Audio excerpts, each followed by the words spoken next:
Everyone, thank you for taking the time to meet today about this learner. So today we're going to be discussing their new token board that we've implemented. So from meeting with their parent and the EAs, we've learned that it hasn't been that successful so far. With scientific knowledge and evidence, and through my own experience, I know that token boards are highly successful when implemented correctly. So we may just need to manipulate a few variables within the token economy to make sure that this learner is being successful with it. So let's talk about using positive reinforcement in token economies and why it's so successful.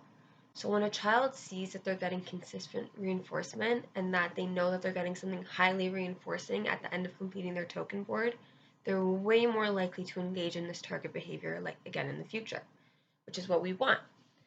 So what's the problem with the token board we're using right now? One issue could be the token exchange rate is too high.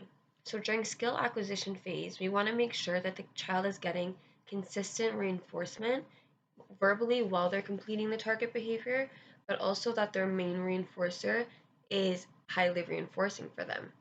But if they're having to take too long to work towards this goal, if the token exchange rate is too high, for example, 10 tokens on the board, they're not going to be motivated throughout this entire period that they have to engage in the target behavior.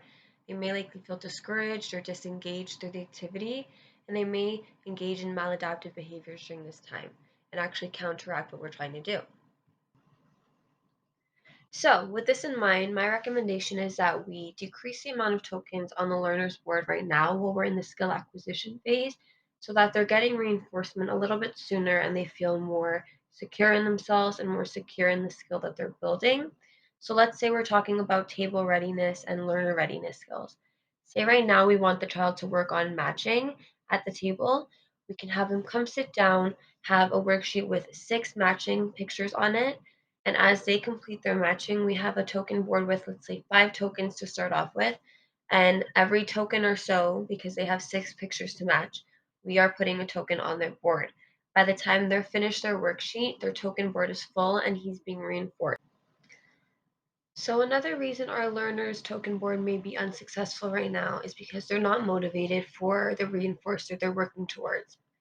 So establishing motivation for tokens is probably the most important part of any behavior change we're trying to make, but especially when we're working with token boards, because we want to make sure that the work that they're putting in, that they're working towards, that they're not getting immediately, is something that they're highly motivated for and that they see motivating enough to want to engage in this task again in the future.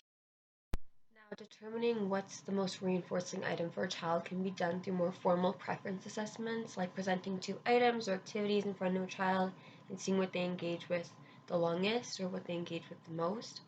But likely the child's interests can change throughout the day or throughout the month, and observing them in their natural environment will give you big hints as to what they're most motivated for as their interests change, and you can use that as their main reinforcer for completing their token board. So those are some of the variables we may need to adjust if we're still talking about using a reinforcement procedure.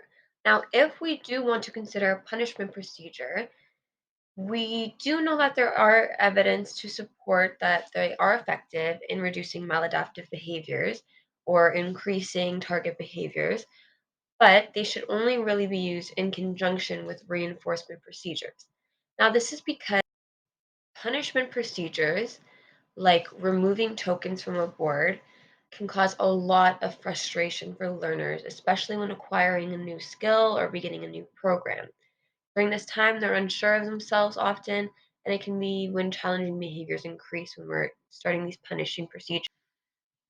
So, even though they do have their effectiveness, we do know that reinforcement procedures are a lot more effective and a lot less likely to produce this frustration that for learners, especially for learners like the one we're working with ASD, when learning new skills, this can be extremely frustrating, and punishment procedures can accelerate this frustration, and reinforcement procedures can help alleviate that and just help skill acquisition to build even quicker and build confidence at the same time, which is why ultimately I think that would be the best route is just to tweak our token board as what we have it right now and continue to use reinforcement procedures for our. Just to reiterate, these are my recommendations for our token board right now. I think that if we make these small changes, there's no reason our learner won't be successful with this token economy. And I'm excited to hear what successes we have with it in the near future. So thank you to all the team for being in contact and taking the time.